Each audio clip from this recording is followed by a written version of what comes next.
మీ business ఏదైనా మీ ఊర్లో promotion చేయాలంటే అది సుమన్ టీవీతోనే సాధ్యం. ఇప్పుడే సంప్రదించండి. శనివారం సిద్దిపేట సమీకృత జిల్లా కార్యాలయ సముదాయంలోని మినీ కాన్ఫరెన్స్ హాల్లో రాష్ట్ర రవాణా మరియు బీసీ సంక్షేమ శాఖ మంత్రులు పొన్నం ప్రభాకర్, జిల్లా కలెక్టర్ ఎం మను చౌదరితో కలిసి గౌరవెల్లి ప్రాజెక్టు డిస్ట్రిబ్యూటరీ కెనాల్ నిర్మాణంపై రెవెన్యూ మరియు ఇరిగేషన్ అధికారులతో సమావేశం నిర్వహించారు. ఈ సందర్భంగా మంత్రి పొన్నం ప్రభాకర్ మాట్లాడుతూ గౌరవెల్లి ప్రాజెక్టు నిర్మాణం 95% పూర్తయినందున గౌరవెల్లి ప్రాజెక్టు ద్వారా రైతులకు లబ్ధి చేకూర్చుటకు, పంట పొలాలకు త్వరగా సాగునీరు సరఫరా చేసేందుకు అవసరమైన డిస్ట్రిబ్యూటరీ కెనాల్ నిర్మాణాలకు అక్కన్నపేట మండలంలోని 132 ఎకరాలు, హుస్నాబాద్ మండలంలో 235 ఎకరాలు మరియు కోహెడ మండలంలో 304 ఎకరాల భూమి సర్వే మరియు పెగ్ మార్కింగ్ ను జూలై 10వ తేదీలోగా పూర్తి చేయాలన్నారు. రెవెన్యూ మరియు ఇరిగేషన్ అధికారులు ఈ పనులకు అధిక ప్రాధాన్యత ఇవ్వాలన్నారు. తిరిగి జూలై 11వ తేదీన సమావేశం నిర్వహిస్తామని తెలిపారు.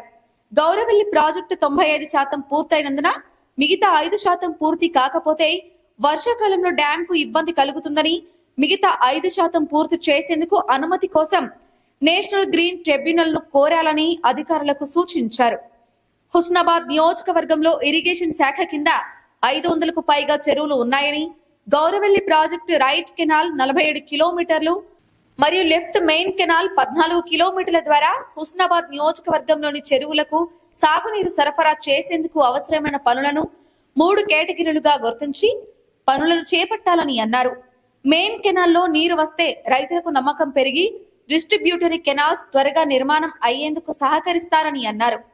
కోహెడ సైడ్ వెళ్లే మెయిన్ కెనాల్ నిర్మాణంలో ఉన్న 4 వరుసల జాతీయ రహదారిని క్రాస్ చేసే ప్రాంతాన్ని ముందస్తుగా నేషనల్ హైవే వారికి తెలియజేయాలని అన్నారు. గౌరవెల్లి ప్రాజెక్టు కింద కవర్ కాని హుస్నాబాద్ నియోజకవర్గంలోని గ్రామాలకు దేవాదుల, రంగనాయక సాగర్ల ద్వారా సాగునీరు అందించేందుకు ప్రణాళికలు వేయాలన్నారు. గౌరవెల్లి ప్రాజెక్టు ఏరియా పర్యాటక రంగ అభివృద్ధికి చాలా అనువైన ప్రాంతమని, గౌరవెల్లి ప్రాజెక్టు ఏరియాలో ప్రభుత్వ భూములను గుర్తించి నివేదిక అందజేయాలన్నారు. అదేవిధంగా హుస్నాబాద్ ప్రాంతం నుండి ఇతర ప్రాంతాలకు సరఫరా చేసేలా మత్స్య సంపదను అభివృద్ధి పరిచేలా చర్యలు తీసుకోవాలని జిల్లా మత్స్యశాఖ అధికారి మల్లేశంను ఆదేశించారు.